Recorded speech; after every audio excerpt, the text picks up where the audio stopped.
got fiber now, man. We're all We've got cameras in his house. Now, if I come late for Wednesday, then I'm like, it's fine. no bottom to You need a password. Right. Okay, so we're going to continue our discussion on millennial reign, right? So what we did is we looked at scriptures and we see many of them now they're not being fulfilled, and then tonight we're going to look at New Covenant scriptures, and then I wanted to go on to other scriptures that kind of made the illusion of covenant of peace. It's called the covenant of peace. So this is going to give you a little bit of a head start for Sunday stuff. Okay. But yeah, obviously these things, as we will see, have started but are not yet in its fullness. So again, will only come in probably millennial or thereafter millennial. Okay, so basically the whole thing is just to kind of show you where things have been spoken about and how the fullness of them are going to come in only once he's reigning with us, and only after 1,000 years in many cases will these things be in its completion, in the fullness of what we're looking at. So yeah, you keep right. Yes, boss. You keep right. New covenant or renewed covenant scriptures. Where do I find them? Ezekiel 37:14. Well, No, not 37. Sorry, 36 to 38, and then I had Isaiah 54. Jeremiah 31, and then Ezekiel 37 and Isaiah 54 is covenant and peace scriptures, not new covenant. Oh, okay. Sorry. My bad. Okay, new covenant scriptures. Jeremiah 31, Ezekiel 36. Right. So when people start looking at the discussions, and then they say, you all probably met one of these, we're new covenant believers. First thing we normally try to do is highlight the fact that new covenant is not Hebrews 8. It is the remez that links them from Hebrews to Jeremiah and Ezekiel. If that is the case, and we know that most people understand it, the Bible divide of we have Old Testament and New Testament, they see Old Covenant, New Covenant. Okay? That's what it is. Right? It's a really silly divide. But they see the fullness of that coming in. Now, if you're New Covenant and you're still, let me just give you the logic of this for a second. You're a New Covenant believer, but you're quoting from the Old Covenant to establish that. First problem. Because the Old Covenant, according to a New Covenant believer nowadays, means that the Old Covenant has fallen away. You with me? So how then can you make it reliable if you say it's done away with? Yeah, there's an Afrikaans guy from Westdal. He did a teaching just last week on the same thing, saying, how can you call it a new covenant? And everything we've got there is based on Old Covenant reading. Right, well you have to go into the Old Covenant to understand this. Okay, so just to kind of give us a little bit of context. Where was, if we say, and the classical argument is this, Old Covenant was broken, where? Which Old Covenant are we talking about? Mount Sinai? Okay, Sinai, right, because you have to specify. Because as you see on Sunday, we've got Abraham's, Isaac, Jacob, Noah's. Which covenant are you talking about? Okay, they just said the old one. Which one? Scripture points to the Sinai, right? And we say, okay, if that one was broken, or if that was established by God, when was the first time it was broken? Before Moses came down. Also at Sinai, right? Golden calf moment. He takes the stone tablets, he throws them down, they're broken. Covenant's broken. You and I enter into a contract. Take the contract. I tear it up in front of you. Is that contract binding? Right? That's it. Done. Thanks very much. Before we even get started, you've nullified yourself. You told me that you weren't serious, and that's the end of it. God does something strange though. He deals with those who don't want to be part of them, and then he does what? It's a new one. Moses goes up, reinstitutes it, this time he has to cut out the stones, Ruach HaKodesh, Kapis, the same thing over again. And those are the ones we can take down and put in on. Covenant doesn't change. Stipulations don't change. Same God. Same invitation. If you do what I ask you to, then you become a peculiar treasure. Right? So if God doesn't change, These things were set in stone. The problem is, the stony part we understood. It's unchanging. But you all took that to stony part here instead of I won't be changing. Okay, so there has to be a heart condition that changes with this. Do I want to become a peculiar treasure or do I want to live for me? And this is what we're going to be looking at. There is a heart change that happens with this new covenant understanding that gets instituted with the Ruach HaKodesh and Messiah that is going to bring us further into this millennial reign understanding. Okay, so Jeremiah 31 verse. Okay, you guys can carry on now. You're all allowed to talk again. Well, 30. 31. It's only 31. Okay. So, around 31:30, 31:31, depending on your Bible translation. Okay. It starts with the phrase, here the days are coming. Okay, we're all there? Jeremiah? Yeah, behold the days. Jeremiah 31:31. Okay. Are you guys confused? Yes, You're confused? of course. It's been a very long time. Okay. Basically, I'm discussing the 1,000-year reign. Yes, so just the scripture that we put that. Yeah. Okay, and then what are you confused about? Are we still? He's confused about which scripture you are reading from. Jeremiah Have you 31. finished Revelations? No. Yeah. Revelations 20, 21. 19, 20, 21 is basically where we're at. We've finished Revelations 19 and 20. We're going into 21, but 20 and 21 actually talk about millennial reign. So now we've gone back and we've looked at other scriptures that also give us, because it's hinted to all over the place. Zechariah 14, Isaiah talks about it, Ezekiel talks about it, and there's a whole bunch of places that are going to give us a clearer picture of what's already hinted in Revelations. Okay. Remember, because Revelation is the end of the book and you're all Jewish, you all understand what happened all along there. So now I bring you and I say, remember millennial reign? Or the time when everybody will come up and then we can go, that sounds like Zechariah, that sounds like Ezekiel, that sounds like Isaiah, that sounds like, right? Those are those pictures that you now already have and you're just putting it into this block. Okay. Alright, so 31:30. Here the days are coming, says Adonai, where I will make a new covenant or renewed covenant with the house of Israel and the house of Judah. Stop. Right.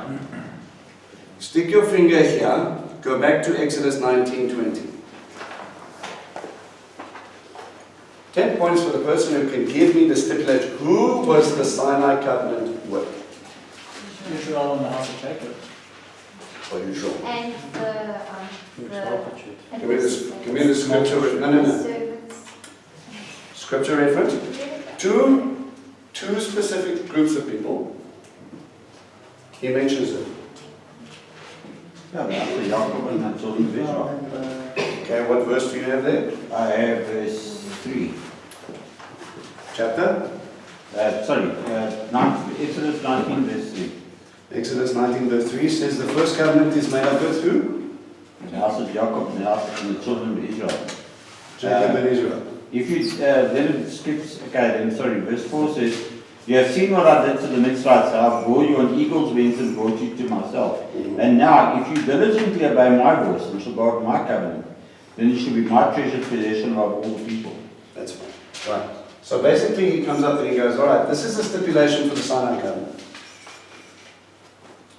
Okay. And we know there's a mixed multitude there because it already records a mixed multitude going up with them. Mm-hmm. And it also talks about them all camping around, and he says the foreigner who chooses to stay with you, the people who want to offer up the Pesach lamb, etc., etc. He doesn't make a distinction between Jacob, Israel, and the other nations that are camped around you.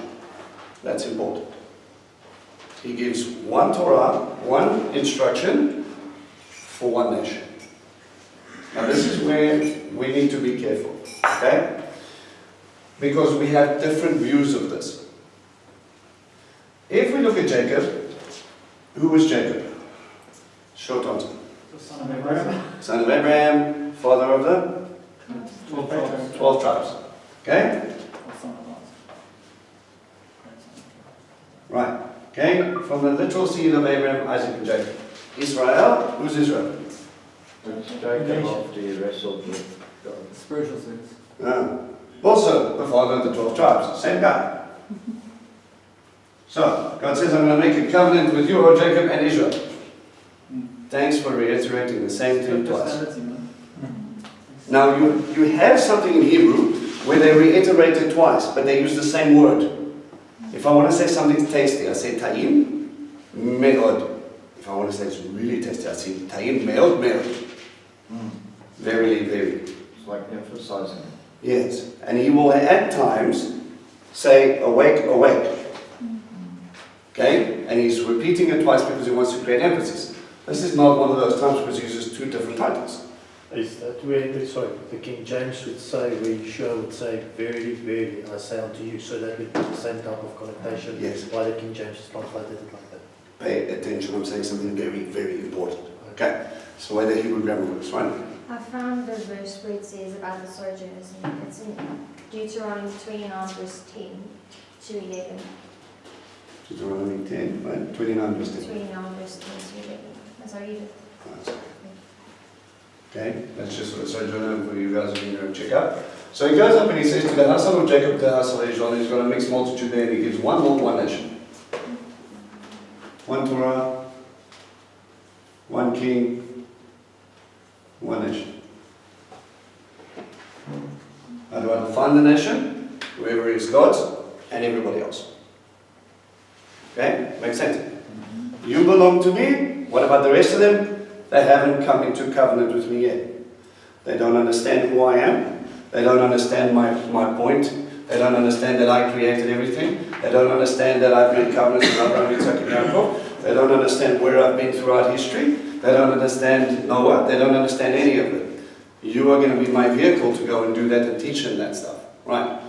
But when we look at Yaakov, our clue to why he uses those specific names, you have to go back to the man. When Jacob was living for Jacob, he was called Jacob. And the rabbis will say that he was using because he was focused on self. Right? One of the biggest light bulb moments with this was when Jacob lost his favorite son. And Israel was doing this, and he mentions Israel and Jacob, interchangeably almost, but more Israel than Yaakov. And then all of a sudden, Yosef. Gone. And then all of a sudden you hear less Israel and more Jacob and Jacob and Jacob.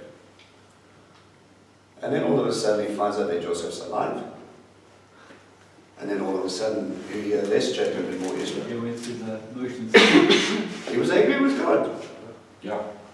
He was angry. He was frustrated. You took away my favorite wife.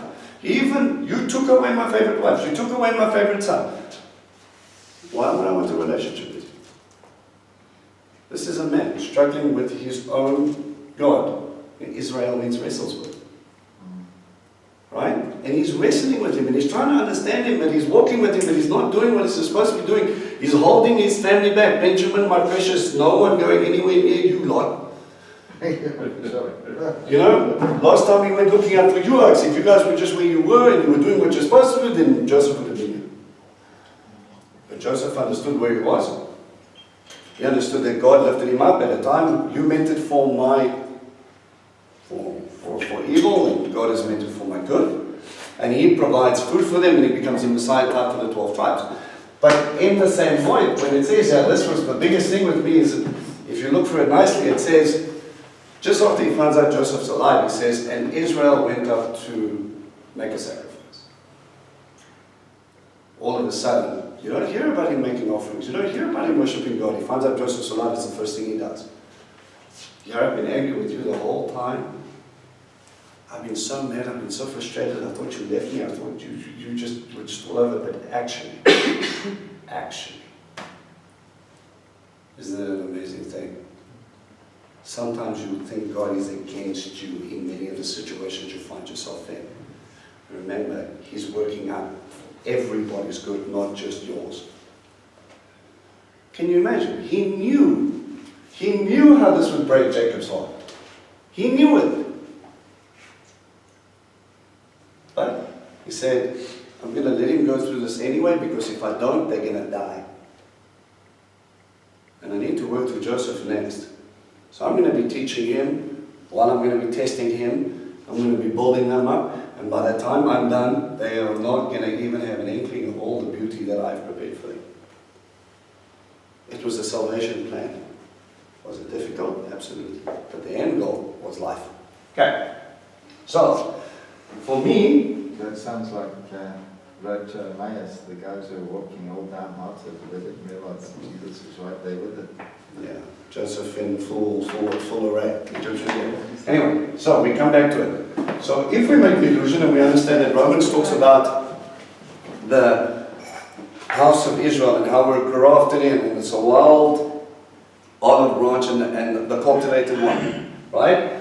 We start to understand that there is a different connotation to this one. If this one is physical, then this one is the spiritual house. Now, that does not mean that when I talk about the nation of Israel, I'm always talking about the spiritual nation of Israel. There is the physical land of Israel, there are 12 tribes of Israel, and throughout Scripture you need to make the distinction between what are we talking about. You grafted into the house of Israel, does that mean I'm grafted into the land? Maybe later, but spiritually, no. Okay? And you are going to get literalists out there that says, it says Israel, it can mean nothing to anybody else. But if I can't get grafted into that, then without becoming Jewish first, and then that's where that starts to fall. There is this picture of my house, and he sees two distinct trees. The physical seed, of which he promised, this is what I'm going to be doing through, and this spiritual house, which is supposed to be, but unfortunately, sometimes Jacob will be Jacob, sometimes they're going to wrestle with me, and then sometimes they'll be Yeshua, the complete perfection of what Israel should be. Okay? You're with me? Right. So, let's look at Jeremiah 31. Okay? The new covenant is with who? Israel and Judah. Okay. So we have Israel again, and we have Judah. There's no house of Gentiles. There is no house of Gentiles there. New covenant believer, sorry, no. So if someone's actually comes to you and says, no, it doesn't mean that then you go to Jeremiah 31. It's okay, so then obviously this new covenant is not for us. Yeah, you still got the But then how does that distribute No, Isaiah we don't have the 58? covenant either because we're not Jewish.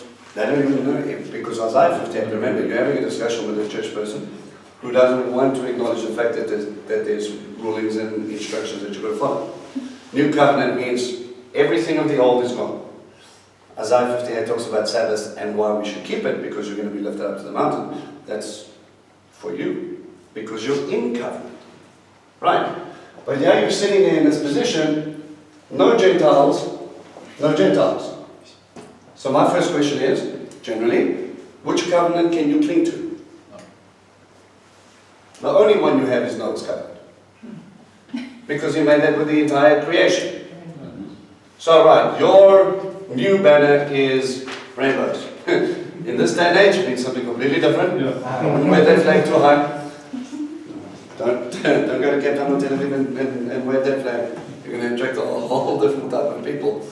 But we're sitting in a situation, well, if Noah is the only covenant I have, then you don't have any inheritance through Messiah, because he came from the house of Jacob. He was part of the sons of Judah. He was a literal Jew. He establishes God's house, which is the nation of Israel. Who are you? You don't have claim to this covenant unless you get grafted in. And how are we grafted in? Only if this gives me a spiritual household identity. It's the only way through Yeshua. Now, who's going to establish it? Funny enough, it wasn't Jacob who was going to establish it of the tribes. Of all the tribes, it was Judah who was going to help with this covenant and this establishment. If this is talking about physical, and this is interesting, we've got two applications. One, through the physical seed of Judah, which we know David, Mashiach, Messiah came from. But also, today, what are people, sons of Jacob, called? What do you call them? Jewish. Jews. And why do they call themselves Jews? Judah. Judah, the tribe? The southern kingdom. From the Judean mountains. A Judean From the mountains, the Judean mountains. They identify themselves from the land they came from. They come because of the Judean mountains. So that's how they can call a Benjamin after Jew. They look at this land which God had given us as an inheritance and they say, this is who we are in the territory of Judah. Who is going to establish that? Who gave them back their land? It was Mashiach. God has got a kingdom, He's got a plan. He gave them the nation back their land. Listen, you're going to have a lot of people talk about replacement theology. We are the new Israel. Where did you get from? My first question then is, why did God give them their land back in 1948? If He was done with the Jews, why did He give them back their land? Why did Yeshua come as a Jew? No, well, that's He came to uphold them in that, but afterwards, obviously. They spurred the Messiah, so therefore they broke covenant completely. All His disciples are Jewish, and He said to them, go forth and make disciples. We have to negate, no, but they became Christians. They're still Jewish. Shaul, no, they left that Jewish thing. If you don't understand those scriptures, if you don't understand that Shaul Was a Jew. was Jewish and he was a rabbi, and that when he became a Christian, he didn't convert to Paul. He was always Paul in Roman circles, and he was always Shaul in Hebrew circles. When he was traveling in a Roman world, they called him Paul. Okay, you have two names. It is not difficult here. Alright, if I'm running around just terrorizing C for a second, he's like, hey, my name's C. But when he goes home, it's a We have guys that work and then you come over there and you go, what's your name? Praise. Look at the ID book. Do my son. Why do I that? Do me? Why must I call you praise? No, it means praise. Okay. So what do you prefer? Well, some people call me praise, some people call me doing something. Right? If that's your birth, I'm going to call you doing. And so we go on. Okay? So it's a simple enough understanding for us, but then when you go to America, it's a completely different story. Right? Bob is Bob. Alright. So they come from that, and that's sort of the physical versus the spiritual. So we see at least a continuation, at least from the understanding of the writers, that this covenant from Sinai is not made up with different compartments. This is a continuation of the same thing. What I did for you at Sinai, I'm going to do something else here. If that said Benjamin and Judah, we've got a problem. We've got no commonality. Okay? But because Israel is our commonality, the spiritual house, which had a mixed multitude, and which has a mixed multitude, all becoming part of God's commonwealth, and the strength of that kingdom, spiritually speaking, comes from another covenant, covenant of David, or the blessing of Judah, which is again leading us to this Messianic kingdom, otherwise known as the kingdom of heaven, which is then again going to come into a millennial reign scenario. When he comes and establishes himself, the lion from the tribe of Judah is going to reign in Jerusalem, which is in the territory of Judah. Are you guys with me? Okay, I'm reiterating this. I need you guys to catch that basis, because everything else makes sense once you understand these things are just overlapping, they're not superseding. Okay. It also makes sense, we made that live now, kingdom of priests, because we're under the kingship of a king, but it came because, it's part of the covenant. Yes. Again, the kingdom of priests is, again, Leviticus was not written at Sinai. A royal priesthood is again coming from through Yeshua, but an Egyptian identity. Yeah, an Egyptian idea of a priest was anybody who reflected their God. If I wanted to understand what their God was like, I would look to the person. He is holy, holy, holy. What are you commanded to be? The Levites get the instruction, be holy for I am holy. Mhm. You reflect me, get it right. And if you who reflect Mashiach and the kingdom of heaven, how much more so? You have an advantage that most people don't. There are so many incitements against the people who desecrate the holy and don't teach the difference between the clean and the unclean. That's a Levitical incitement. He says, listen guys, if you don't even understand what I like and what I don't like, what I consider bad and what I consider good, how is anybody supposed to understand who he is? Let me give you one example that got a very strong prophet in trouble. We all know the story with Moses and him striking the rock the second time. First time he struck the rock, God was shocked. Second time, I told you to talk to the rock. We go, oh no, it was because he was angry because he didn't do it and the miracle was still on. No. Two things happened. He came in and he said, shall we bring forth water? Him and Aaron all of a sudden went same level as God. Two more steps, they're going to be worshipping Aaron and Moses instead of worshipping God. Do you want to play that game on whose throne are we sitting in? God was merciful, they didn't strike him down there. Second thing is, God told them in another thing, and listen to the story carefully, God was not frustrated or angry. But Moses was. If you were supposed to be the representative of God, and you show me that God's angry because I asked for water, if that's the type of tyrannical God I serve, shouldn't we take a step back and just think for a second?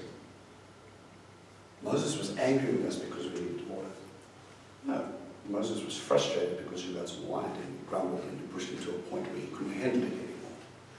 And he went to God and God gave him an answer, and in that same heart he came back and he's like, you guys are driving me crazy. Bah, bah. And then all of a sudden, not only are you taking God's throne, but also you're giving him a false representation of who he is. The closer you are, the bigger this man.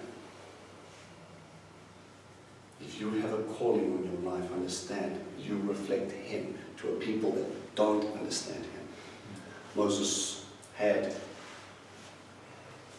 God said to him, I speak to Moses face to face. He saw him, he started glowing. Misrepresentation of that. If Moses gets it wrong, misrepresentation, then we all have a misrepresentation of God. God's really loving when you ask him for manna, but just don't ask him for water. He gets really cranky. Problem. Okay, you with me? All right. So we have this correlation. Israel and Israel is the only commonality we have here. All right. Okay. Verse 31.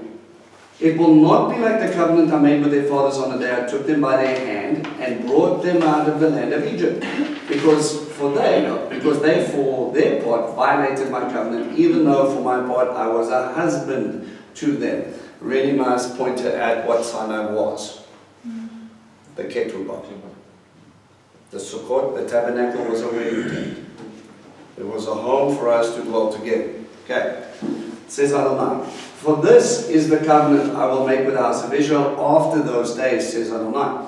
I will put my law or Torah within them and write it on their hearts. Okay. Where was the first Torah written? On stone tablets. Okay, so we got the Decalogue on stone tablets, and then we got books as we went on later that were later stored, but it was external. Now, with this renewed covenant, he says, I'm going to do it internal. Now, church folk be like, I don't want it written in the Bible, I want it written on my heart. But if it's on your heart to do something, you do it. That doesn't mean it's on my heart, I ignore it. It's part of it. It is. It's written on the flesh, not on the external anymore. How many of you have gotten something I like terrorizing boy again? When you drive and you see the 120 sign, Okay, I know South African mentality is pretty bad, but that's the least amount you drive. Yeah, nothing less than 120. That's minimum speed. Minimum speed, right? Until God goes, you're driving recklessly. If you do not look behind you for a second and realize what you have in your car. You've got your wife, which I gave you. You've got your children, which I gave you. Do you think you should be playing with their lives because you're impatient? 100. You know, I laugh when you... Yeah, I giggle at the stories when first-time daddies get their babies and then they put them in the car for the first time. And then you ask, I drove, so it was the longest drive. It took us forever to get home. I'm like, why? Traffic? No, 20 k's an hour, man. You can't stop. You're 100 meters away, move further back. Yeah, exactly. You have barriers in places that barriers you were not concerned with. Yeah. Driving there, you were fine, but now you've got precious cargo. Now you've got this little thing that squeaks and you don't know what's going to come out if you need a speed bump. Right? And I had a friend of mine drove from Lindner to it was Bass Park, Atlas side. I'd say it took him 45 minutes. He would not climb on the highway, he wouldn't climb on the main road, he drove backwards the entire way and he gave himself 100 meters space in between him and every car. No one's going to come near my baby. That conviction becomes a lot stronger. All of a sudden, once I have that precious cargo and I understand that, then it might be written on my heart. So now when I see a sign, I know that's a fence that's trying to protect me. But before, I'll do 120 if I know there are cops ahead. And as soon as we go past them, then we can maybe accelerate. But if that thing's there, it's supposed to be protecting you, keep my Sabbath. Do I push the limit of Shabbat? While I think he's watching, but when he's not watching, do I break free? Well, that's the thing. And again, maybe it's just me, but I've been in too many counseling sessions to realize that this realization is not just a once-off thing. We were doing X, Y, and Z, but out of respect for you, we didn't want to tell you or do it in front of you.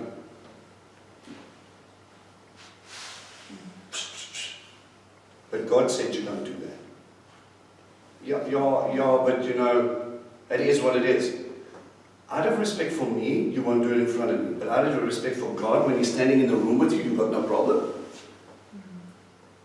Somewhere in between the scenario, you've put me in the place of Him. You worry about more my opinion than you worry about His.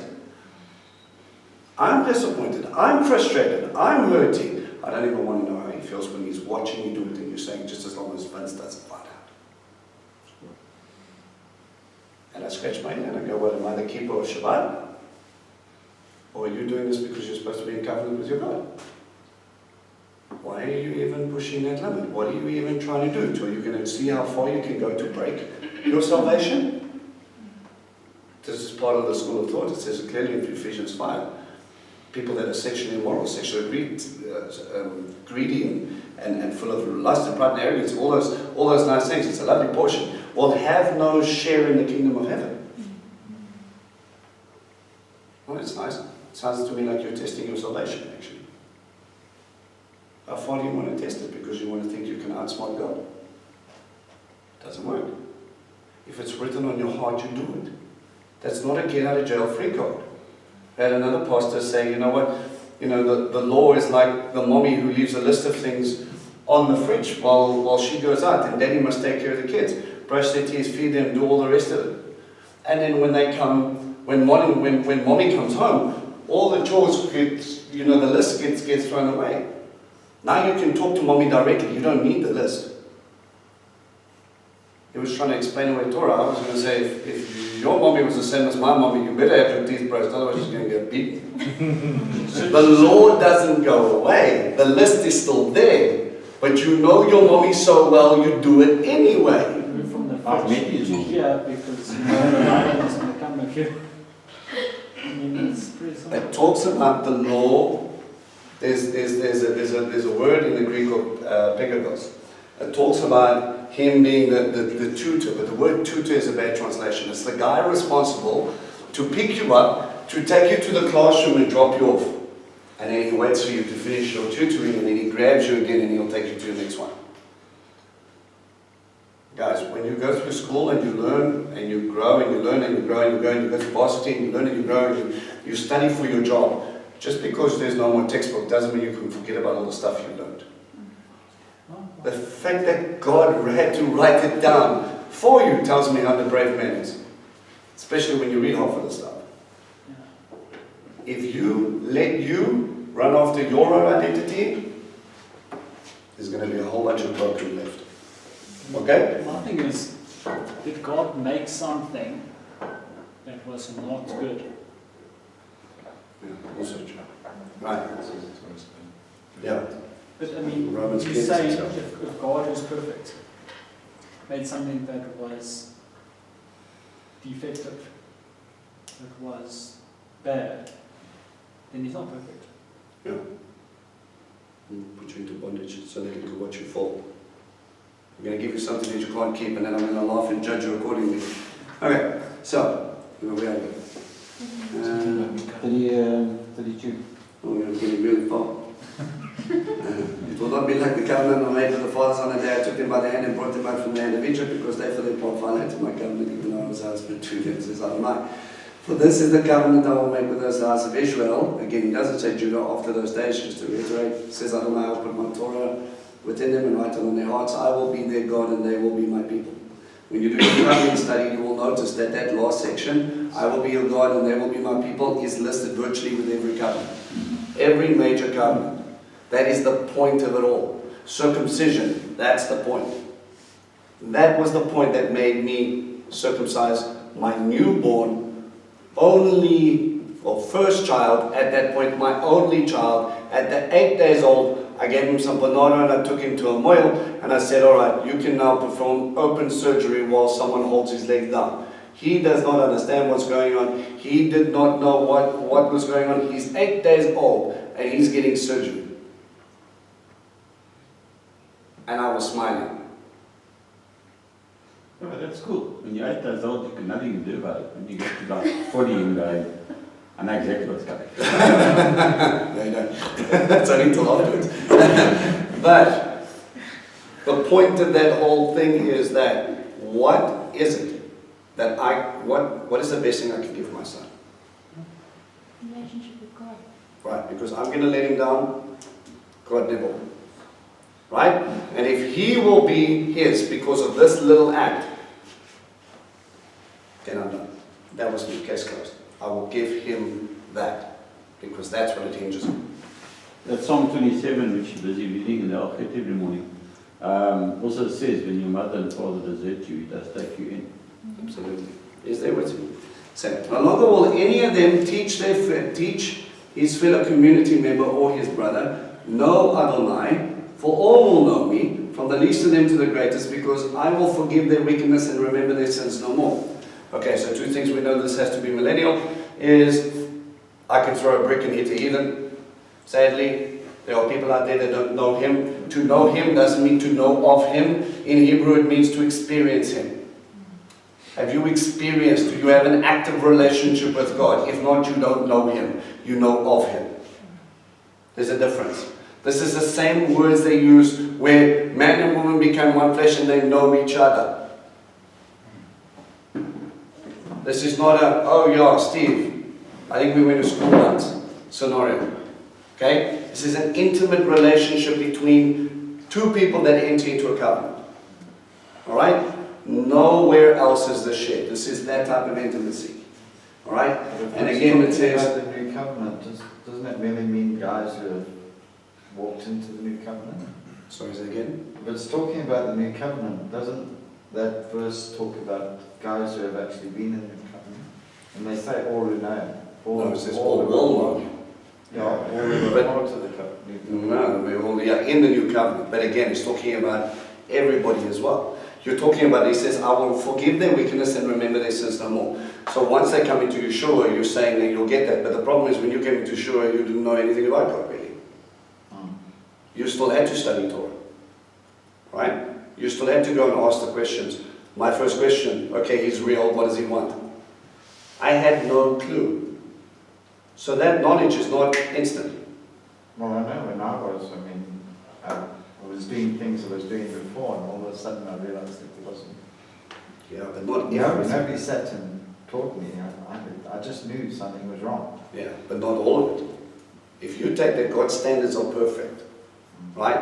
And if we take it from his, what is considered unclean, what is considered clean, and what is considered holy, you had no problem linking in eating prawns and having a burger shop.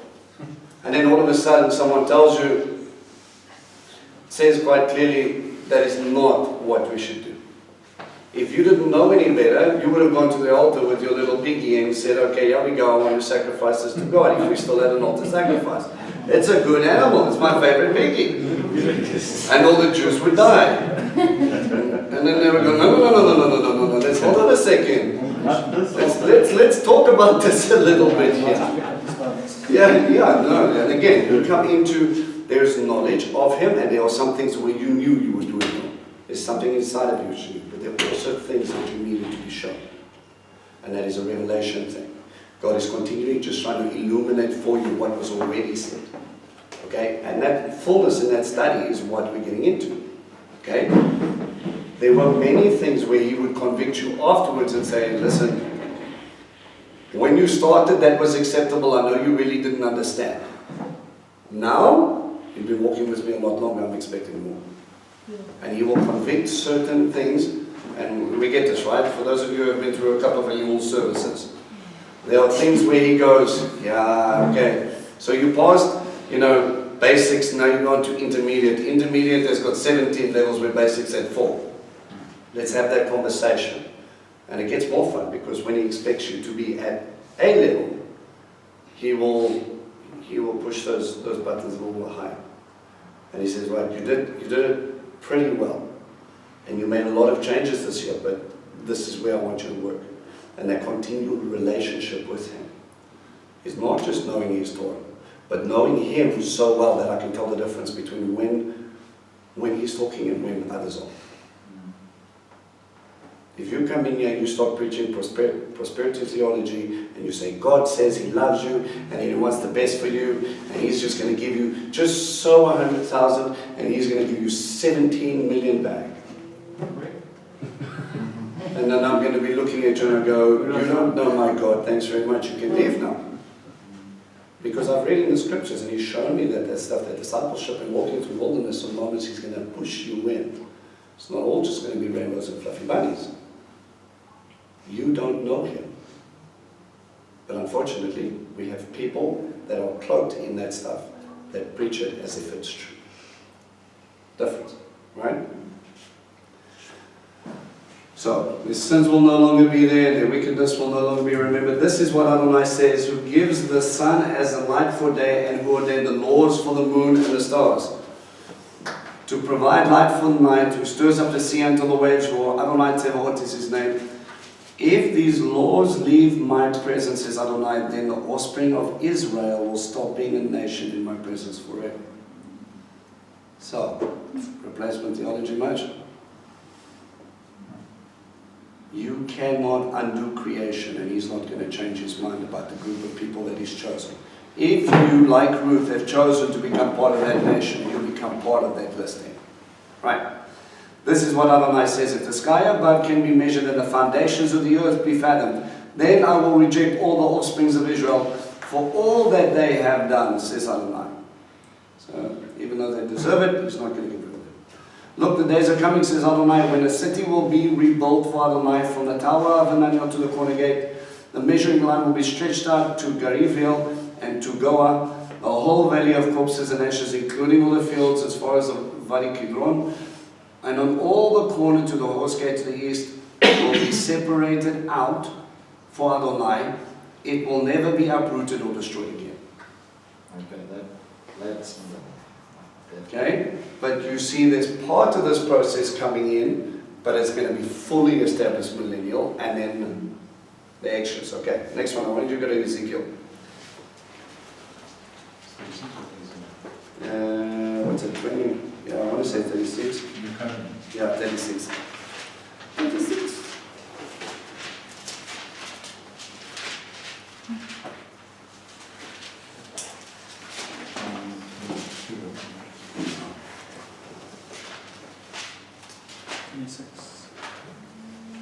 Or 36. 36. Yeah, 36. Let's go from 22. Alright. Therefore, tell the house of Israel that Adonai Elohim says this: I am not going to be doing this for your sake, house of Israel, but for the sake of my holy name. So something that is going to be instituted because of you, because you've chosen Christ, because you have established His holy name. No. You can be part of this and you're going to see something cool, but don't think that you're the one who got this right. Funny, that's not what's taught in church today.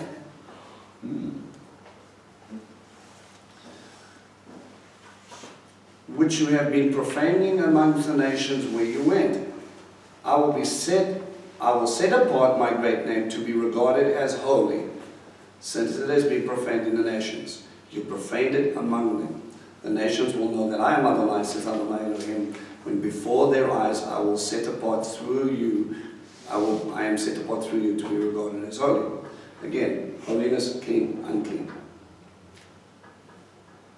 I have to make the distinction. He's made the distinction. A holy people cannot profane themselves. Something holy then becomes unclean. You with me?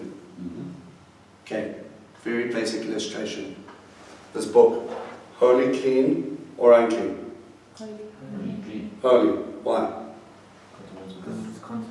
The Word of God. This is the very words of God. This is Yeshua in form, right?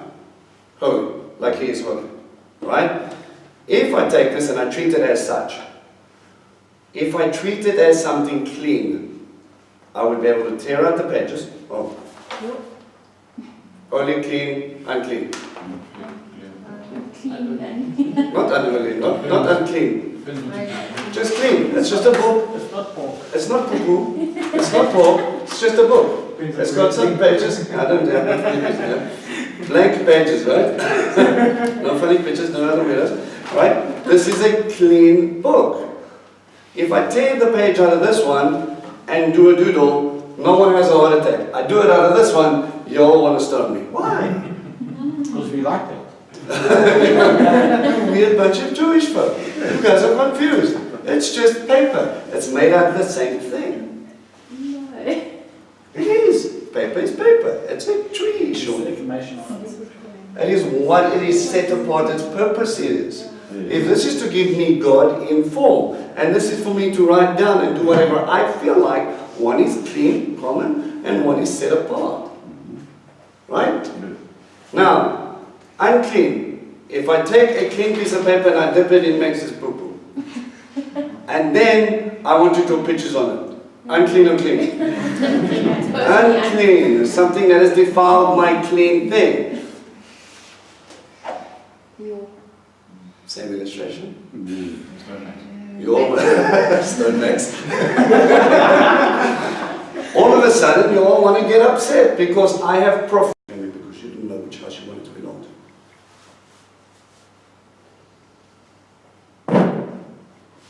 Death sentence.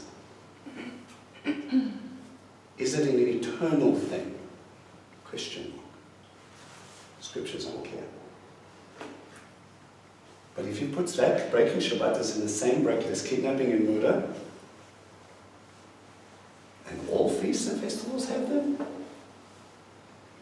maybe you should take that a little bit more seriously. This covenant thing is relationship stuff. Okay, we got far to left. That's not where in scripture that is. It's in Torah. Remember the guy who was carrying sticks and they didn't know what to do with him and they got told to take him and stone. It's in Numbers Exodus. 15. Numbers. Numbers 15. Yeah, number 15. Thank you. Here. Right? Now again, there's a whole bunch of things surrounding that, right? Understand that guy knew what Shabbat was. Understand it wasn't about the covering, it was probably about something else that he was going to do with that wood. But it's intentionally defying God. I had a discussion like this on Tuesday, and I didn't know about the other three, so I'm going to continue that little discussion with somebody. There's also somewhere, I can't think of where it is, but it talks about there is no sacrifice for those who basically choose to sin. Romans. So if you choose, knowing that Shabbat is a commandment, and breaking the law according to 1 John chapter 3, says sin is lawlessness. So if you knowing that keeping Shabbat, not keeping Shabbat is sin, then there is no longer a sacrifice for you. So people can't use this scapegoat. No, Jesus is he paid the price. Well, There is no longer a sacrifice for you because you willingly choose. obviously there has to be, guys. Don't go condemning people who don't understand Shabbat, don't And understand understand covenant and stuff like that. You need to be in covenant for this thing to take effect. There was one interesting, Rabbi Steve Bergson does that Messianic Torah observant Israel group. Okay, he said, when he baptized people, he takes them to seven things. And he says one of the things that he tells them is, he said, once you're baptized and you understand the name of God, only now are you going to be held accountable and are you able to profane the very name of God. Because now you understand who He is and what He's supposed to, what He's supposed to do. Other people throw it around frivolously, that's why you have to be careful what you reveal to whom. But you remember He judged the Pharisees harder than He judged the fishermen from Galilee. You lot know more. Excuses like that are going to be very weak. Okay? There is a portion for covering of intentional sin that comes out of Torah. It says, only God can. But the problem is, if you don't make teshuvah, you won't have the opportunity to. And you don't know when He's coming. How long do you want to push that speed limit? Okay. I will save you from all your uncleanness. I will summon the grain and increase it and not send famine against you. I will multiply the yield of the fruit from the trees and increase production in the fields so that you never again suffer the reproach of famine among the nations. Then you will remember your evil ways and your actions that were not good. As you look at yourselves, you will loathe yourselves for your guilt and disgusting practices. Understand, says Adonai Elohim, that I'm not doing this for your sake. Instead, be ashamed and dismayed for your ways, house of Israel. And he goes on to talk about cleansing and talking about ruins being rebuilt and so on and so forth. Do we see that this is now talking about the time when He's really going to hold everybody accountable? Zechariah 14, you will come up to the nations. Me, I don't want to be in that group of nations that will not receive rain. I want my judgment to happen now. Yeshua has taken that, and I want to live and reign with Him, but I need to understand Torah before I can reign and judge anything. That's the standard we're going to use. All right, covenant of new covenant. Yes. Understand? Sobering, yes? All right, very quickly. I want you to go Numbers 25. Want more coffee? Get the blankets, staying here tonight. Yeah, okay. Parashat Pinchas. Alright, 25. Okay. So when we talk about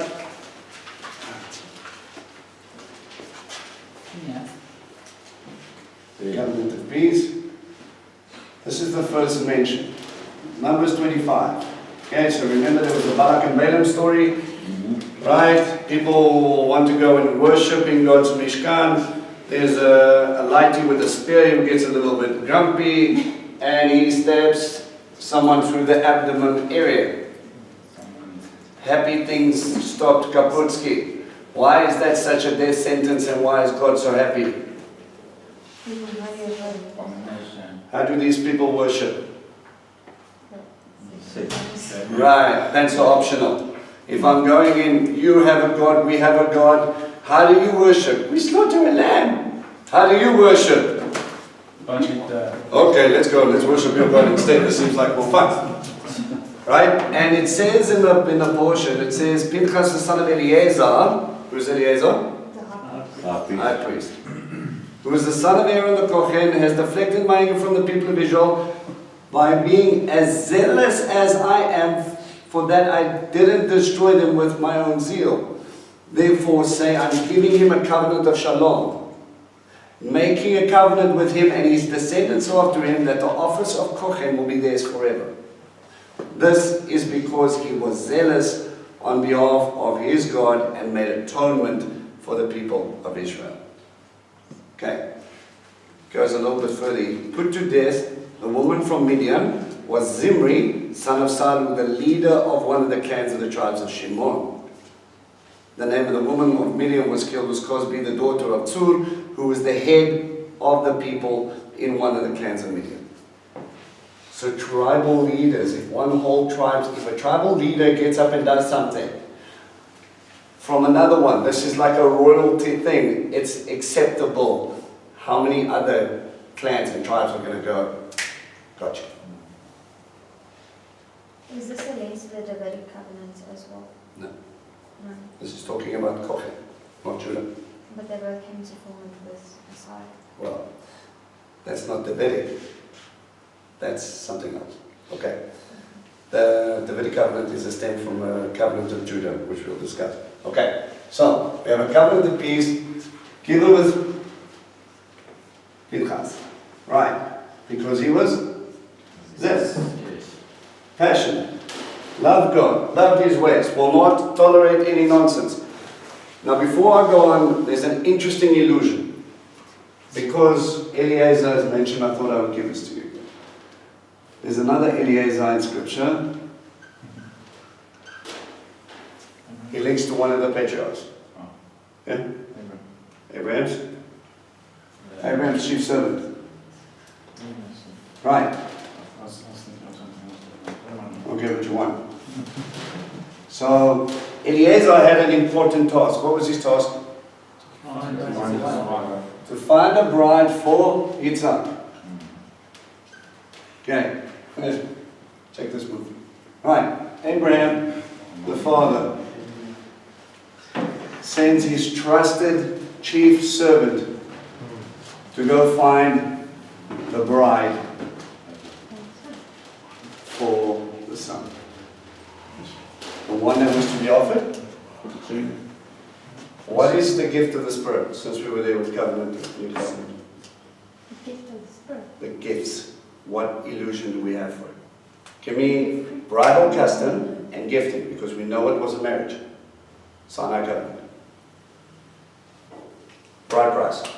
Okay? When the bride price happened, the father would take some of it and he would drill little holes in it and he would attach it to her veil. Yes. That would be her only possession, and that was that which covered her to walk in and present herself to her husband. Good, the trusted servant, you got the father and the son, The father, but the rule was not. we have Elohim, who takes some of the bride price. The bride price was given by Yeshua, who waits for his bride, and who is the one that he said, I'm going to send you someone. Yes, the ruler, but he's not the servant. The Ruach HaKodesh, it's an illustration of movie. And that Ruach HaKodesh, when he found her, he tested her, and what did he do? He praised God and he gave her gifts. He gave her jewelry. He adorned her as the bride. He prepared the bride. He gave her her veil, in a sense. He's very good. He's very good. Right, okay? So we almost see the triune being played out between the father, who goes and chooses, he says, gets to his trusted servant to go adorn her, and then the son sits. And notice what's important about, what was the lady's name? Rebecca. What did Rebecca do when she said, your husband's waiting? She put on a veil. No, but before she got there, she had to see him before she put on the veil. She left with him. She left with the servant to go to her husband. It's rapture. Right. Okay. So Rebecca left to go to her husband. It's funny that when you talk about the Ruach HaKodesh descending, the Shekhinah of God, the Shekhinah of God, when God came down, Sinai made what? It was the sound of a great shofar. Is this making sense, or is it just my madness? Right. Okay. As she started coming, as he came, all right, that Ruach HaKodesh made that noise. All right. So it's going to make another English just 1 Thessalonians. Yeah. Back to the covenant of peace. All right. Go to me to Isaiah 54. This is the sword. Yeah, right. So do my knowledge. Right. Isaiah 54. Sing, barren woman who has never had a child. Burst into song, shout for joy. You have never been in labor, for the deserted wife will have more children. Then the woman who is living with her husband says, Adonai, enlarge the space of your tent, extend the curtains of your dwelling, don't hold back, lengthen your cords, make your tent pegs firm. For you will spread out to the right and to the left, your descendants will possess the nations and inhabit the desolated cities. Don't be afraid, for you won't be ashamed. Don't be discouraged, you won't be disgraced. I want to remind you, that was the portion that God gave this fellowship.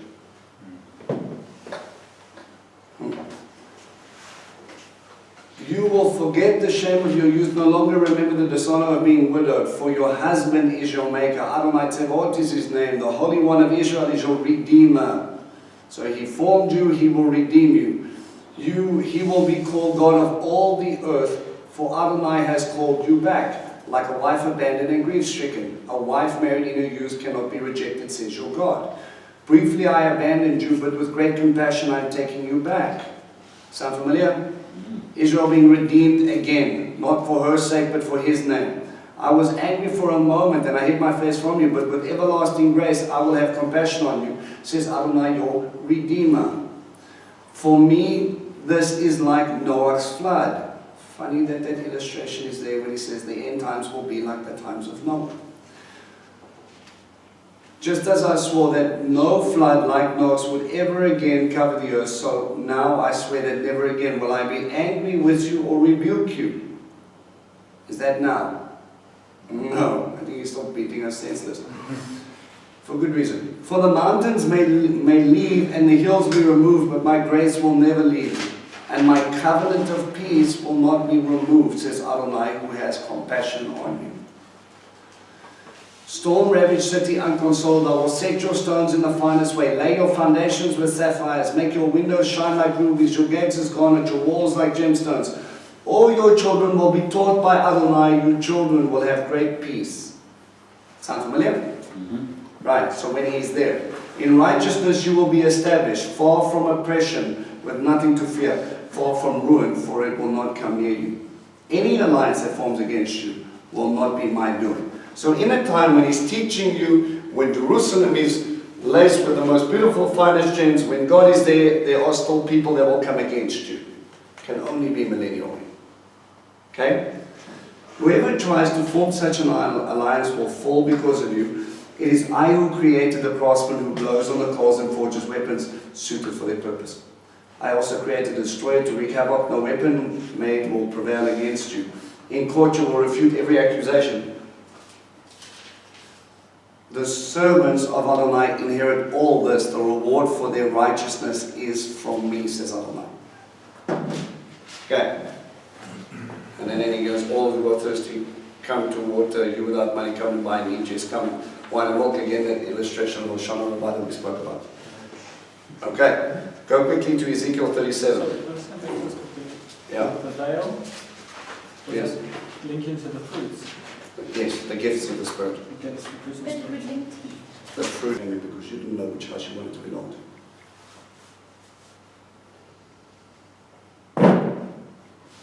Death sentence. Is it an eternal thing? Question mark. Scriptures aren't clear. But if you put that, breaking Shabbat is in the same bracket as kidnapping and murder, and all feasts and festivals have them, maybe you should take that a little bit more seriously. This covenant thing is relationship stuff. Again, we were far too different. You perhaps know where in scripture that is. It's in Torah. Remember the guy who was carrying sticks and then they didn't know what to do with him and then God told him to take him aside. It's in Numbers Exodus. 15. Numbers. Numbers 15. Yeah, Numbers 15. Thank you. Here. Right? Now again, there's a whole bunch of things surrounding that, right? Understand that guy knew what Shabbat was.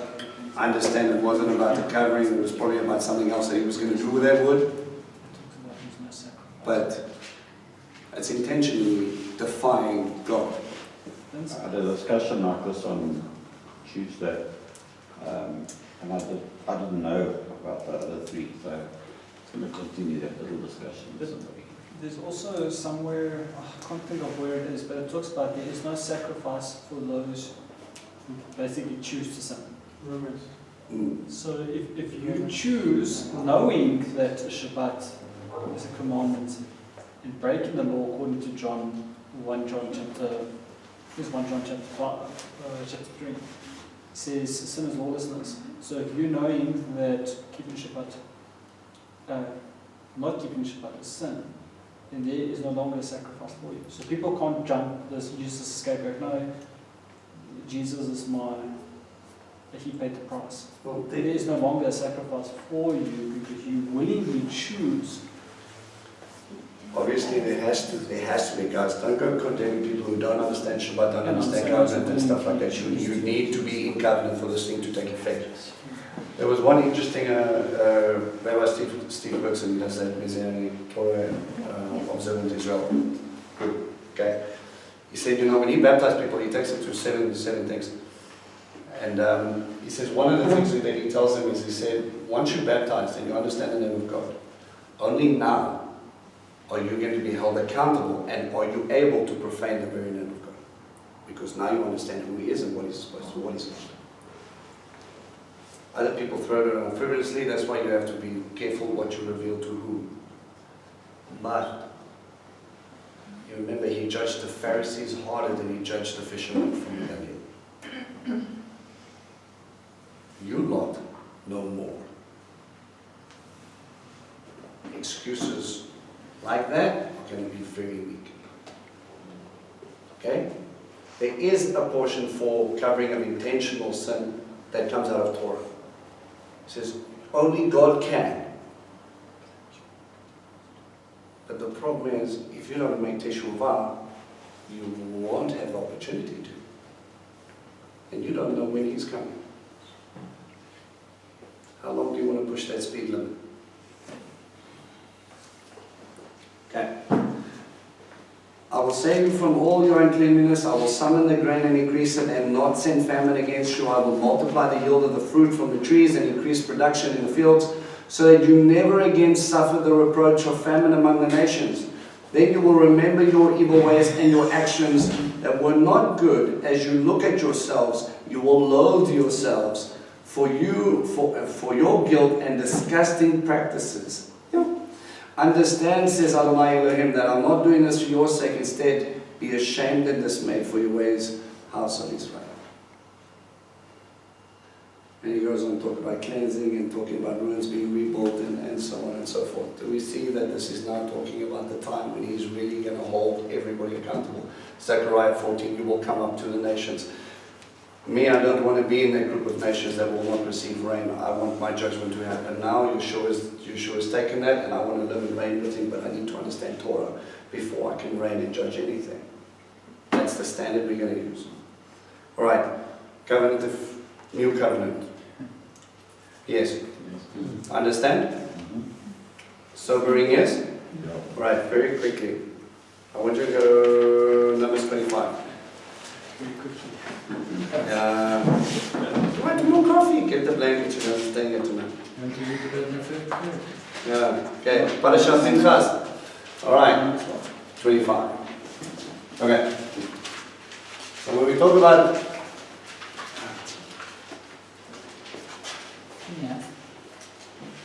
the covenant of peace, this is the first mention. Numbers 25. Okay, so remember there was the Balak and Balaam story, right? People want to go and worship in God's Mishkan. There's a lighty with a spear who gets a little bit grumpy, and he stabs someone through the abdomen area. Happy things stopped Kaputski. Why is that such a death sentence, and why is God so happy? How do these people worship? Right, that's optional. If I'm going in, you have a God, we have a God. How do you worship? We slaughter a lamb. How do you worship? Okay, let's go. Let's worship your God instead. This seems like more fun. Right? And it says in the portion, it says, Pinchas the son of Eleazar. Who's Eleazar? High priest.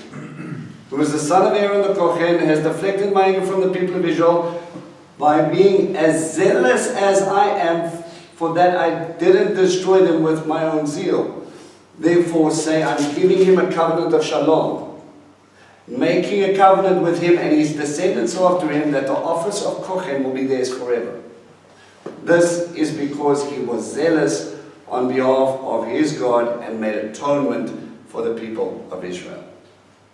Okay, goes a little bit further. He put to death the woman from Midian, was Zimri, son of Salu, the leader of one of the clans of the tribes of Shimon. The name of the woman of Midian was killed was Cosbi, the daughter of Tzur, who was the head of the people in one of the clans of Midian. So tribal leaders, if a tribal leader gets up and does something from another one, this is like a royalty thing, it's acceptable. How many other clans and tribes are going to go, gotcha? Is this a link to the Davidic covenant as well? No. No. This is talking about Kohen, not Judah. But they both came to form with Messiah. Well, that's not Davidic. That's something else. Okay. The Davidic covenant is a stem from a covenant of Judah, which we'll discuss. Okay. So, we have a covenant of peace given with Pinchas. Right. Because he was zealous, passionate, loved God, loved his ways, will not tolerate any nonsense. Now, before I go on, there's an interesting illusion. Because Eleazar is mentioned, I thought I would give this to you. There's another Eleazar in Scripture. He links to one of the patriarchs. Yeah? Abraham's chief servant. Right. I'll give it to one. So, Eleazar had an important task. What was his task? To find a bride for Yitzhak. Okay. Check this move. Right. Abraham, the father, sends his trusted chief servant to go find the bride for the son. The one that was to be offered. What is the gift of the Spirit, since we were there with covenant, new covenant? The gift of the Spirit. The gifts. What illusion do we have for it? Give me bridal custom and gifting, because we know it was a marriage. Sinai covenant. bride price. Okay? When the bride price happened, the father would take some of it and he would drill little holes in it and he would attach it to her veil. Yes. That would be her only possession, and that was that which covered her to walk in and present herself to her husband. Good, the trust and certainty, we've got the Father, the Son, Father, but the Ruach is not. we have Elohim, who takes some of the bride price. The bride price was We the bride. given by Yeshua,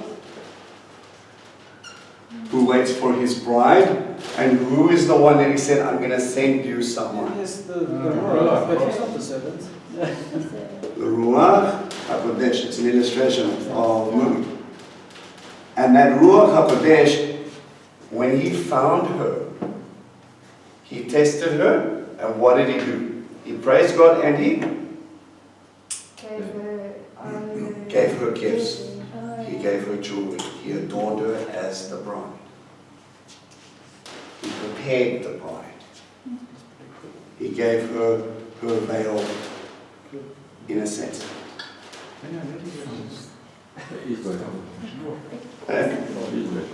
Right, okay? So we almost see the triune being played out between the Father, who goes and chooses, he says, gets to his trusted servant to go adorn her, and then the Son sits. And notice what's important about, what was the lady's name? Rebecca. What did Rebecca do when she said, your husband's waiting? She put on a veil. No, but before she got there, she had to see him before she put on the veil. She left with him. She left with the servant to go to her husband. It's rapture. Right. Okay. So Rebecca left to go to her husband.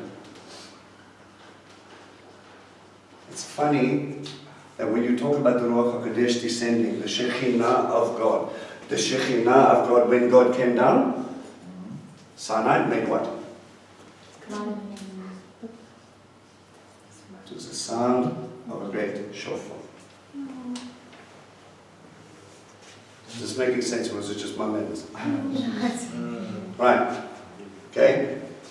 As she started coming, as he came, all right, that Ruach HaKodesh made that noise. All right. So it's going to make another English just 1 Thessalonians. Yeah. Back to the covenant of peace. All right. Go to me to Isaiah 54. This is the sword. Yeah, right. So do my knowledge. All right. Isaiah 54. Sing, barren woman who has never had a child. Burst into song, shout for joy. You have never been in labor, for the deserted wife will have more children. Then the woman who is living with her husband says, Adonai, enlarge the space of your tent, extend the curtains of your dwelling, don't hold back, lengthen your cords, make your tent pegs firm. For you will spread out to the right and to the left, your descendants will possess the nations and inhabit the desolated cities. Don't be afraid, for you won't be ashamed. Don't be discouraged, you won't be disgraced. I want to remind you, that was the portion that God gave this fellowship.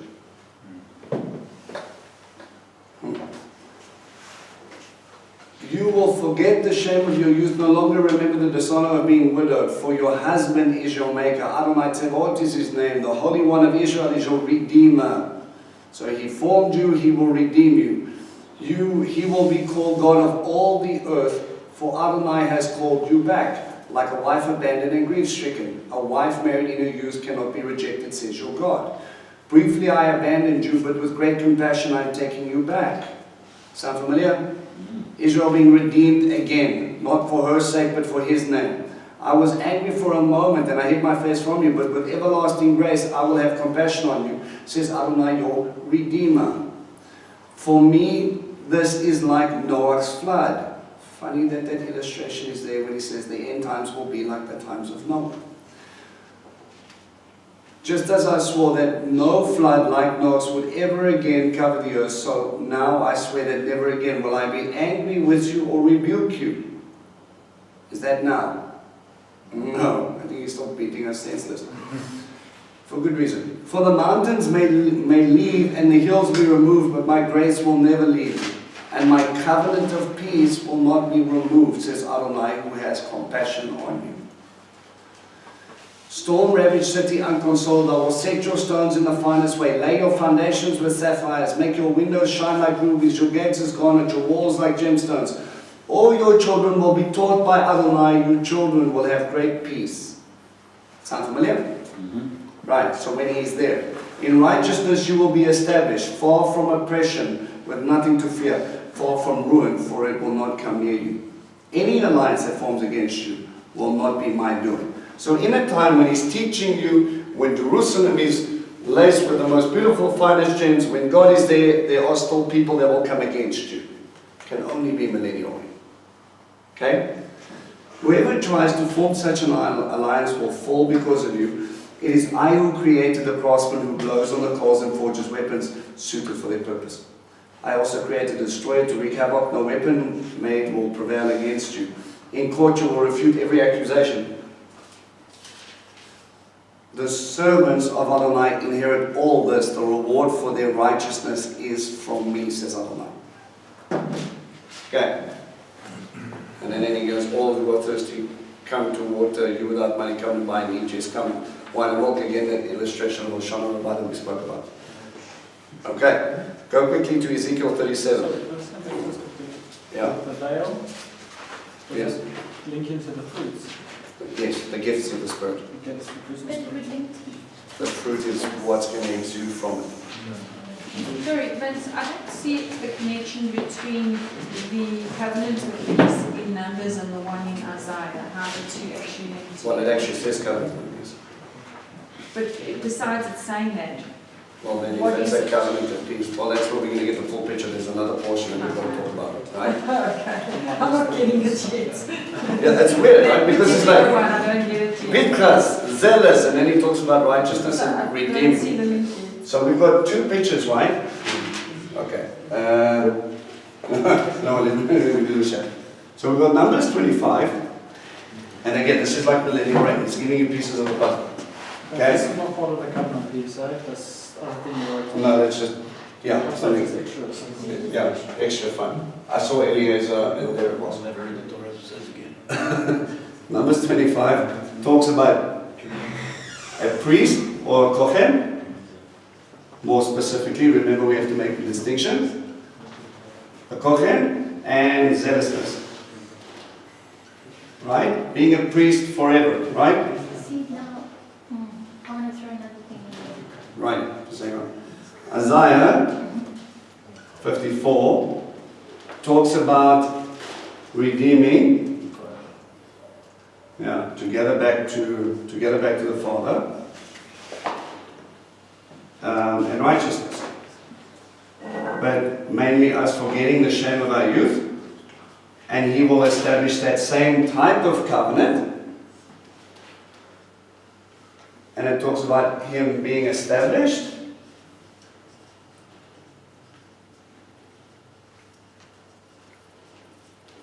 Through a lineage. This one is going to be the people of Israel, who have left Him and now being redeemed, are going to be established at His feet.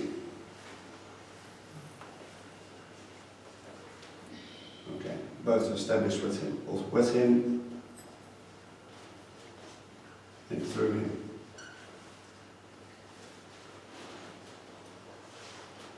Okay, those are the two pieces so far. Okay, third place. Okay, Ezekiel 37. Yeah. Okay.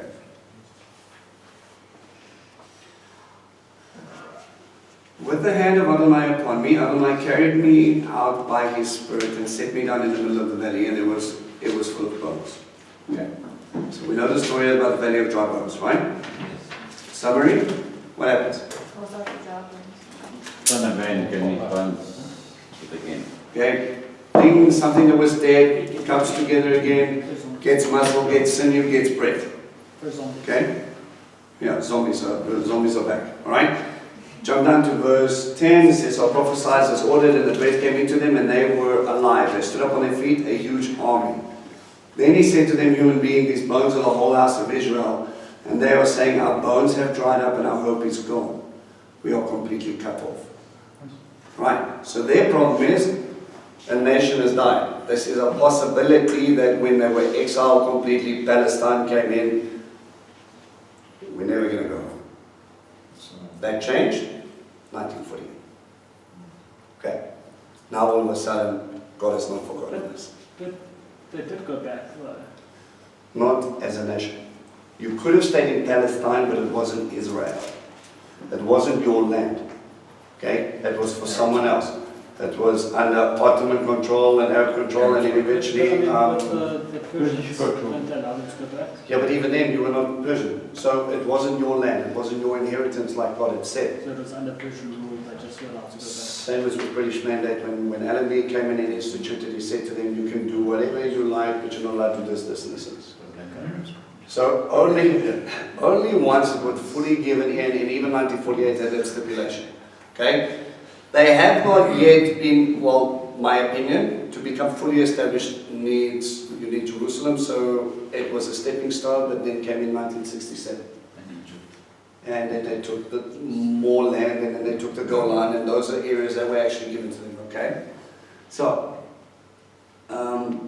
my people, I will open the graves and make you get up out of your graves, and I will bring you into the land of Israel. A dead nation has been revived. A dead language had been revived. This is the only case of an ancient dead language actually coming back into being, Hebrew. That does not happen willy-nilly. It had to be ordained by God. One guy decided he wasn't going to speak anything else except Hebrew, and he taught everybody else to do so. He developed the language from the Bible. That's why you can't swear here. Because everything is biblically based. The new stuff, we had to make up. Okay? Vitamin in Hebrew?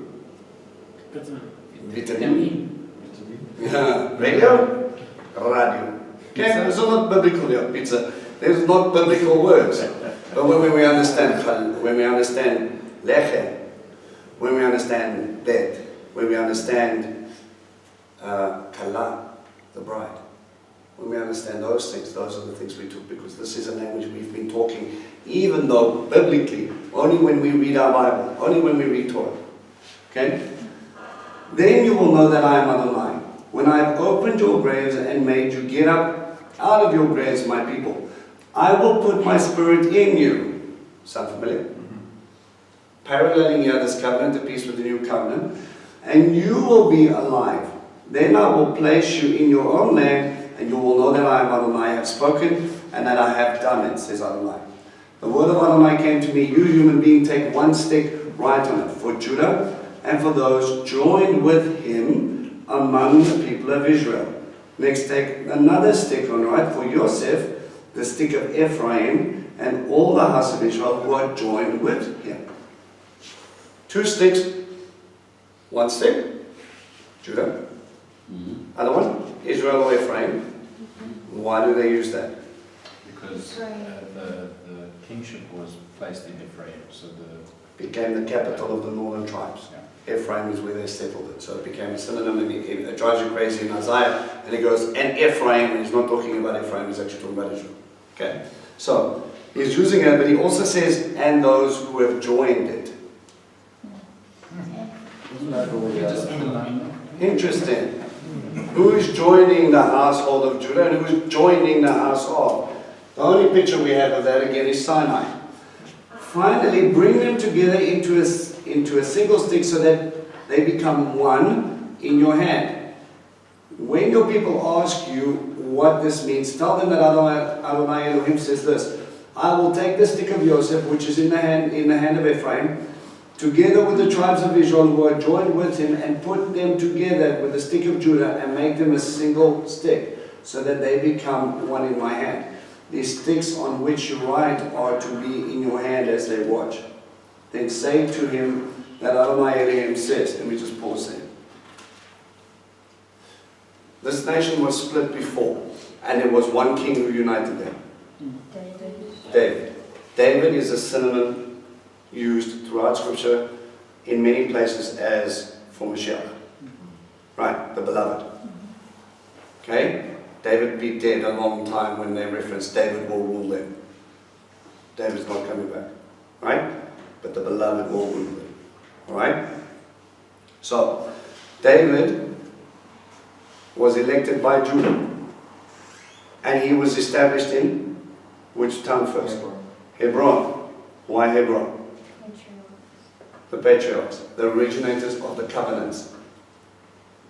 On the foundation. He was there for 7 years, and then the other nations came up to him and said, come and rule. 33 years he ruled with them. But they came and they wanted him to be king over them. What does Yeshua say? What about Baruch haba b'shem Alma? I will not drink of this until you call. Until you say, blessed is he who comes in the name of the Lord. I recognize you as who you are. Why do I use that as a phrase for? Blessed is he who comes in the name of the Lord. Use this wedding talk. When I recognize him as my groom, I will call on him so he will come. You have to understand his identity. You have to understand who he is. Okay? I will take the people of Israel from among the nations where they have gone and gather them from every side and bring them back to their own land. This is part of redemption.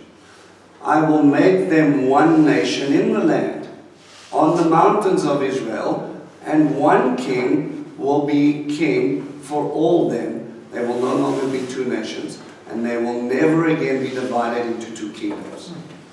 Your two-house theology of the olive trees of the wild and the cultivated doesn't stand up to this. It says one king, one nation, no division. Sounds like Sinai.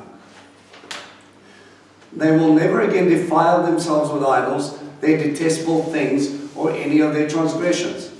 But I will save them from all the places where they have been living and sinning, and I will cleanse them, so that they will be my people, and I will be their God.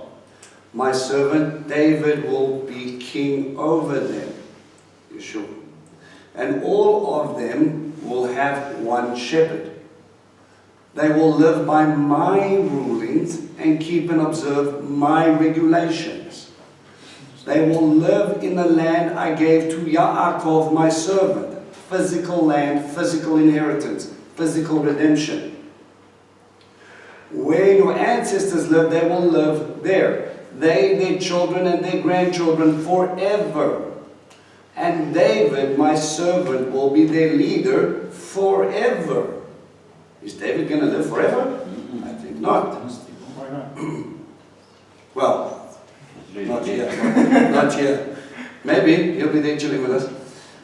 I will make a covenant of peace with them, an everlasting covenant I will give to them, increase their numbers, and set my sanctuary among them forever.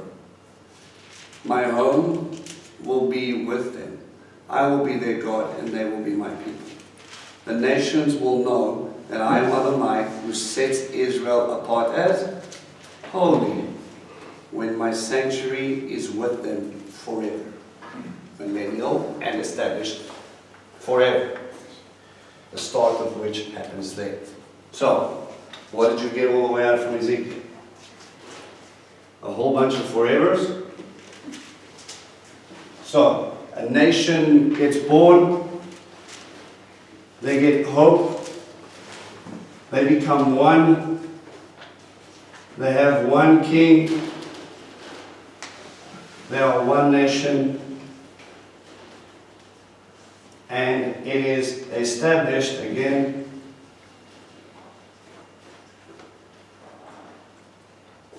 with him and through him.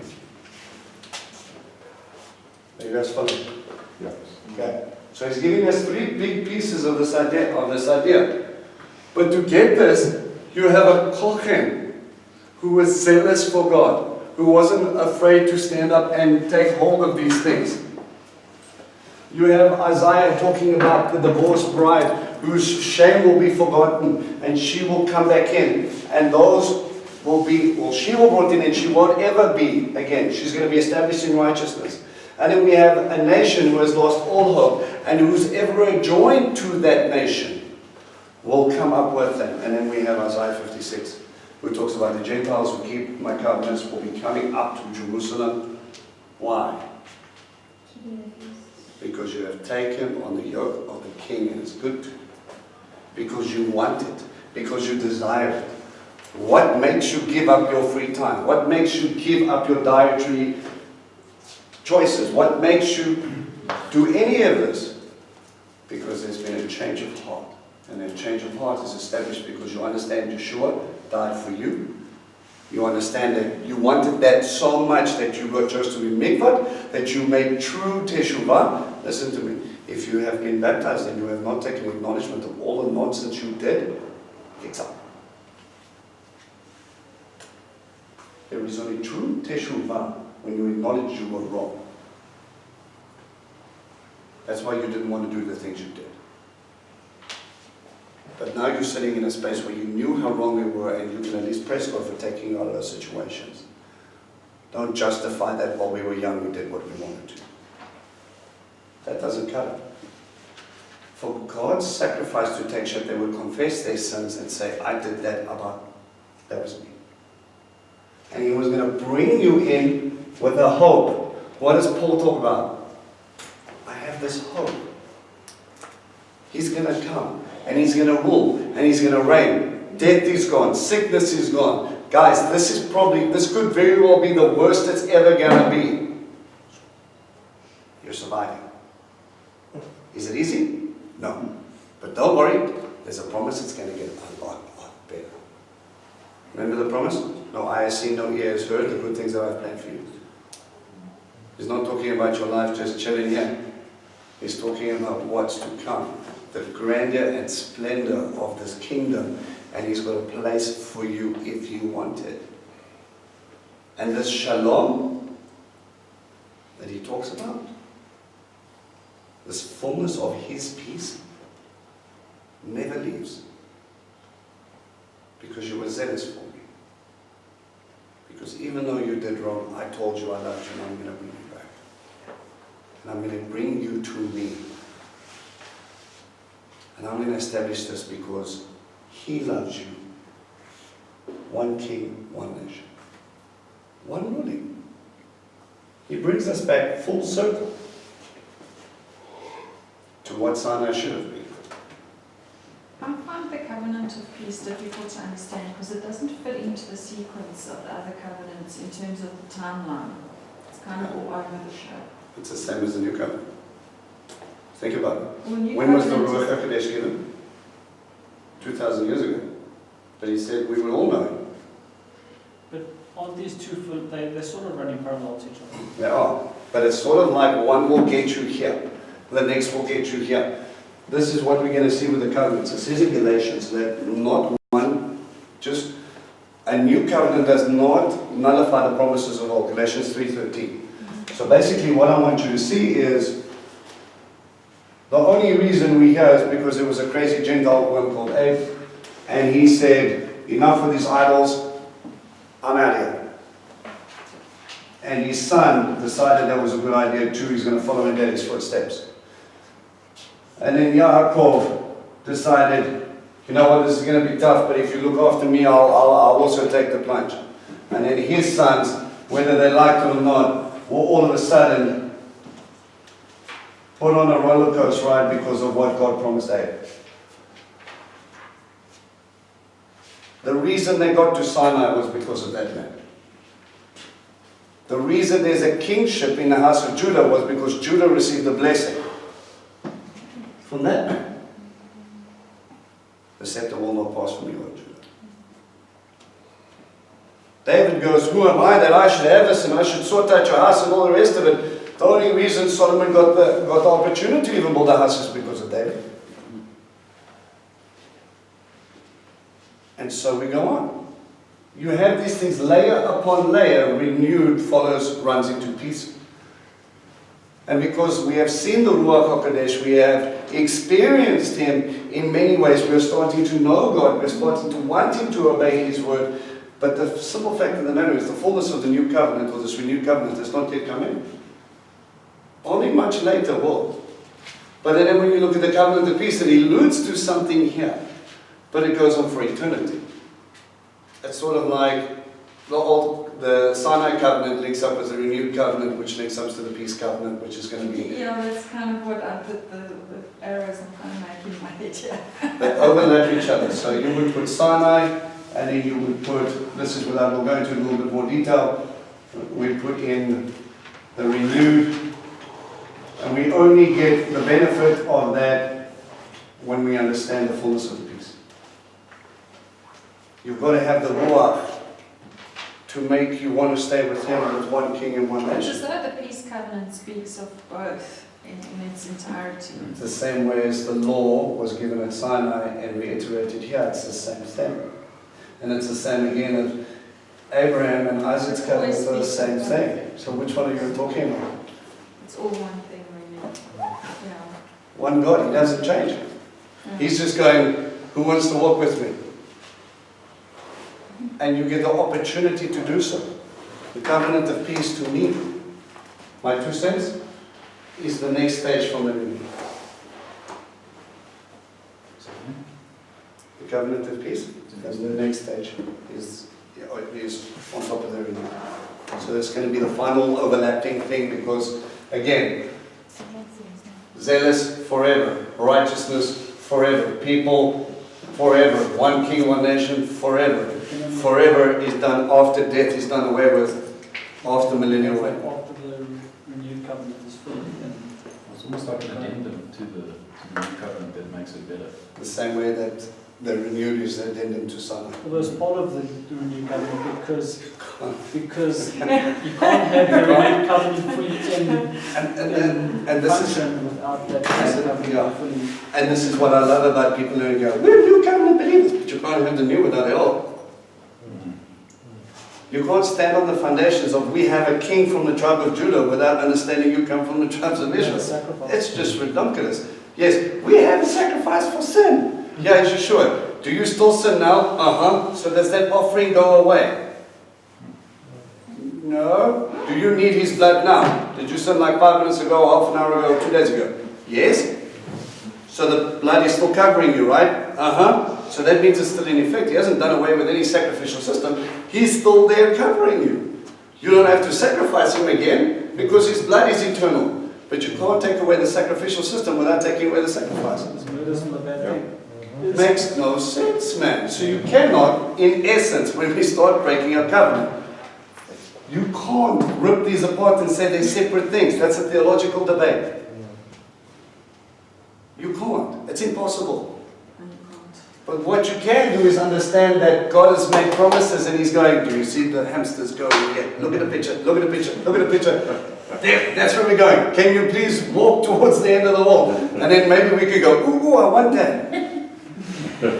Maybe that's the end goal. When we finally see the pretty horsey at the end of it, woohoo, I'm coming. But they take steps to get there. No, I don't want the latter step. I just want the top piece.